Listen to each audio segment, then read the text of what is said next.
Hello, welcome. Firstly, it's absolutely boiling. It's like 30 degrees outside today, so I thought, let's mow the lawn for one thing, and then I thought let's do a video. I'm sorry it's been a little while since my last one, but essentially I was thinking, I've been doing jigsaw puzzles recently. Jigsaw's like one of the only things that really stops me from overthinking. Basically, I was thinking about things that really annoy me or irk me, and then I thought there's a lot of things relating to books, being a book lover, that really like, what's it called when it gets me goat? Is that the right way of saying? It gets me goat, it irks me, it's a pet peeve, it's an ick. So I thought let's make a video about those. Let's see what comes up. I'm sure there's loads more as well, I'm not actually thought of, but yeah, that's what today's video is going to be. I'll be doing a book review again soon, so I've just finished a book that I really enjoyed, so I'll be doing a review about that. The current book that I am reading is quite a big one. I think it's like over 800 pages, so it's going to take me a little while to get through that one. One thing before I get into the icks, the irks and the icks, is I sponsor a charity called Fauna and Flora. I've done some fundraising for them. I did like the Plank for Pangolins challenge a couple of years ago. But they always send me like a newsletter and things like that, issue like magazine of where the money's going to and what conservation they've been able to do, which animals they've brought back from being on the brink of extinction, which is really cool. But they sent over some postcards, so I just wanted to share some of those. This is what they look like on the back, just like this. First one is Newton's Fiscal. Super cute. I like the mossy branch. I'm going to pronounce this completely wrong. I want to say Sao Tome Grosbeak. Cute. Very finchy. Sao Tome Scops Owl. I don't know how to pronounce this one. Yeah, that's cool. Ew. A white eye. I think I've seen one of those before, not in real life, but I've seen the picture of them before. And Newton's Sunbird. This one's my favourite. I love the curved beak and the plant as well. It's really cool. So yeah, I just wanted to share those first and foremost. I was really glad with those when they came through. So I've even written my list in a red pen because they've annoyed me that much. I'll start with a really easy one. So in terms of irks and pet peeves, spoilers. And I know a lot of my videos that I post on here, I always confirm they are free of spoilers, because there's nothing worse than, you know, people might be looking for videos of books or whatever because they haven't read them and they want an idea of what it's about, but they don't want spoilers. There's nothing worse than someone just got talking about it immediately. I must admit, some of the YouTubers that I watch, they do that, and I still watch it.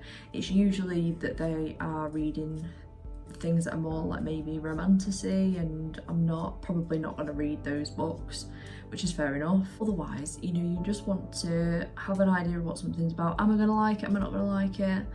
Just want to kind of understand, and then bam, you already know like 20 chapters down the line what's going to happen, so you don't, that personally makes me just not even pick up the book. I don't need to read it now, I already know what's going to happen. Same with films, TV shows as well. I don't want to know what's going to happen. My partner Daniel goes to the next level with this, because I'll say, oh yeah, have you heard what the context is, or if you heard about like what this like TV series is about, and he'll be like, I don't want to know, just want to go into it blind, do not want to know what it is. It's got good ratings, that's all I need to know, let's give it a try. I think it's better to be more on that side than you kind of know everything that's already going to happen. You can't then kind of process it in your own way, or like not in like the OG way. You know, when you were a kid and you'd be watching something, or you'd even be waiting like a week for another episode. Don't know how we lived like that. Times have definitely changed since then, but you just don't want to know the ending before you even know the start. I will say I'm quite guilty of doing this with true crime documentaries. I'll Google the person and I already know it, like if they've been, like what sentence they've got, or if they're still alive or not, and I already know everything about it before it gets to the end of the episode or anything like that. So I am guilty of doing it with that, and that does annoy me a little bit because then I think it takes me away from the documentary a bit. Just need to put my phone down and not Google. So that is one anyway. Another thing, and oh my god, does this really bug me, is people who put drinks down on books. It doesn't annoy me as much if say it's a coffee cup, the cup is empty and someone puts it down on it. It still annoys me. But when it's like a full coffee cup, or it's like, say you've got a drink out of the fridge and you know where it does that condensation on the side, and that could just ruin the book. I don't know what people are thinking. And it's quite common that people do this. I've seen this happen. My partner Daniel has definitely done that before. Not with a cold drink, but he'll do it with a full cup of coffee, absolutely. But is that just me, or does that really annoy other people? Please let me know. It absolutely, even just thinking about it, yeah, that might be my top one out of the whole list. Another thing which is probably quite a common thing that people do, and maybe is not something that irks many other people, I don't know, again let me know, but folding the corners on the book to mark the page. There are loads of bookmarks out there. If you're into origami, you can easily make your own little corner thing that just captures the page. What I sometimes do, I mean I've got loads of bookmarks anyway, you know, these type things, and this is like autumn style, like a design pad where you get just 30 pages of paper, for example, and I've got a few. But say for example, I like mushrooms, I'm gonna take one out of that, and literally all I need to do is fold this in half, bam, fold it in half again, and I've got a bookmark. Like my dad would use, like if you've got any odd papers, even something that comes through the mail you can use, or like a flyer, whatever, if you haven't got anything. But there we go, bookmark. You know, and I know, don't get me wrong, a lot of bookmarks nowadays are quite expensive for what they are. You can get some really nice ones though. Some of them, I will say, do absolutely mess up the pages and leave a mark in them, like a paper clip would, for example, and a groove, or even rip the page. Some books are really thin pages as well, and it's just not great for that. Perfect solution. It annoys me because then that's always there. You can unfold it and it'll lay flat, but when you come to that page you can see that it's been folded over. Just, yeah, that's as much as I want to say on that.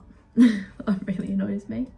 Another thing that irks me a little bit is when you don't really know somebody or what they read, or say like it's a work colleague or something like that, and they start recommending books to you because they know that you like to read. A lot of the time they're a bit left field, they're just like random books. Oh, I read this, like, we read it, no. And then a lot of the time it's just not something I'm interested in at all.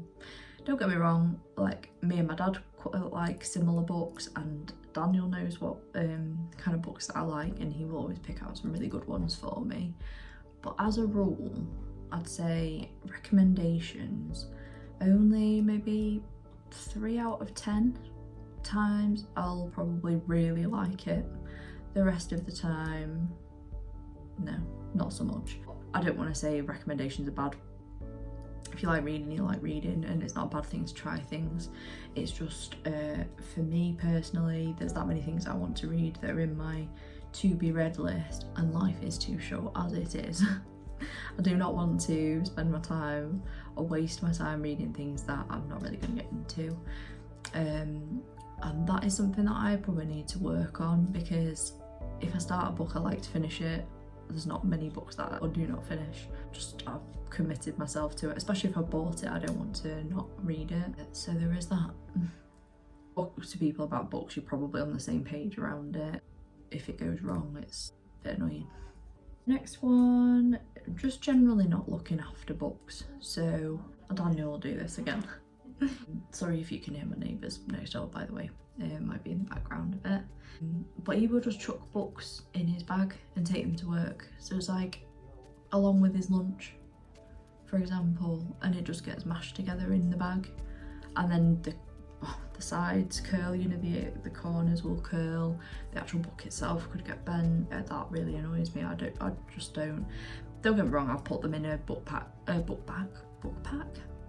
in my backpack before, but I will make sure that they're safe if I'm putting them in there, especially if you're traveling or anything like that. You just can't guarantee they're not going to get absolutely squished. Last but not least, sometimes, not all the time, but writing notes in books, or like in the margins, underlining, highlighting. If you're a student, I don't know, you're studying English, or you know you're going to keep that book, maybe like if it's a play or something like that and you're doing drama, absolutely fine. I completely understand the reason why people would write notes in books, or for your own personal collection and you like to do that, make notes and even like tab things or whatever, that's absolutely fine. But when you're going to get rid of that book, and because I buy a lot of secondhand books, I don't understand why people are not mindful about writing in the books, unless you know it's something that you're going to be keeping and referring back to. It just really annoys me. Sometimes it'll be in pencil and I can understand that, but then they're still there and you haven't actually got rid of them before you've got rid of the book. And even if you got, like, you can see where some things have been erased out and it's still there, it still makes a line or whatever. Yeah, that just really annoys me. I know there are certain circumstances where you would want to do that, or me personally, I'd rather have a pad and a pen and write it down, or even like have your computer out of Word open if you want to make some notes about things. OneNote is really good for that. I use that in work a lot. But yeah, I don't know. I just feel like that's more reserved for students and personal collections of books. Another thing as well, if you've got Kindle or whatever, you can highlight certain quotes or anything like that if you really like them, or just, like I say, write them separately somewhere. Don't know, let me know what you think about that one, if that's there or if that's a little bit harsh. Don't know. Those are, I mean, I'm sure there's loads of other ones I'm not thinking of. I think maybe I'm just a bit OCD, a little bit easy to annoy with these things. But yeah, let me know if there's any that I've either missed or that you agree with, or your opinion on some of the ones that I've mentioned. That'll be great. Well, thanks for watching. See you in a book review soon. Take care. Bye.